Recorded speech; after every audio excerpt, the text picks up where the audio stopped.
Hey there, Light Up Literature family!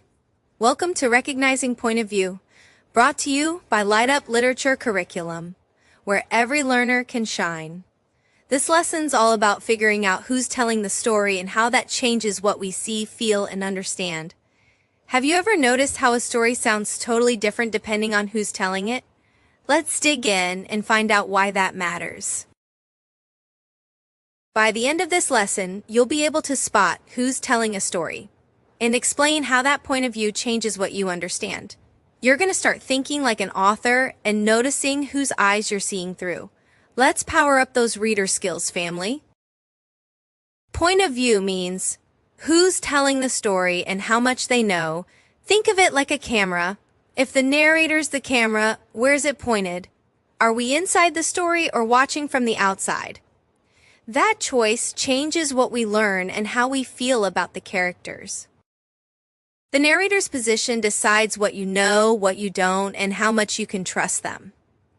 A character might exaggerate or leave things out. An outside narrator might see more than anyone else. Once you get how point of view works, you'll start seeing stories in a whole new light. Here's how to figure it out. Step 1. Check if the narrator's a character in the story or someone just watching. Step 2. Look at the pronouns. I, me, and we mean first person. He, she, and they mean third person. Step 3. Ask yourself, how much does this narrator actually know and can I trust them? Use those clues every time. Alright, let's try one together.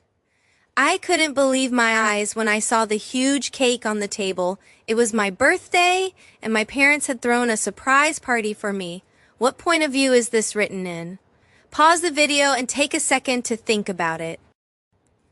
Pause here if you need a little more time. Don't forget to use your chart.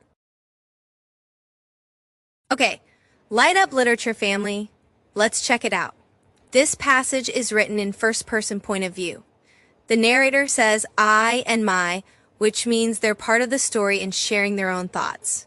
That's your big clue. First person. Let's do another one. Tom watched as his sister opened her gift. She smiled and hugged their parents, thanking them for the beautiful doll. What point of view is this written in? Pause here and decide. Is the narrator inside the story or watching from the outside? Pause here if you need a little more time. Alright, family, this one's third-person point of view. We see names like Tom, she, and their, so the narrator isn't part of the story. They're watching from the outside, just describing what happens.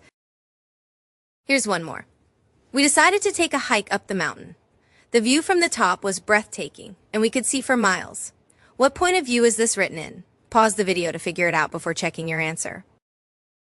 Pause here if you need a little more time. This one's first-person point of view. The narrator says we and our, showing their part of the action. When the narrator's involved and uses those pronouns, you've got first person. Let's do a quick review. First person uses I, me, or we. Third person uses names or words like he, she, and they. Remember, the narrator's perspective shapes what you know and how you feel about the story. Keep those clues in mind. You'll start spotting them everywhere.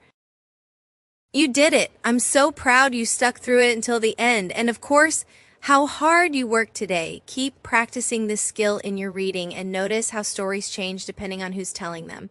If you want a little extra practice or just want to explore more, check the description. I've added some fun resources to help you keep growing.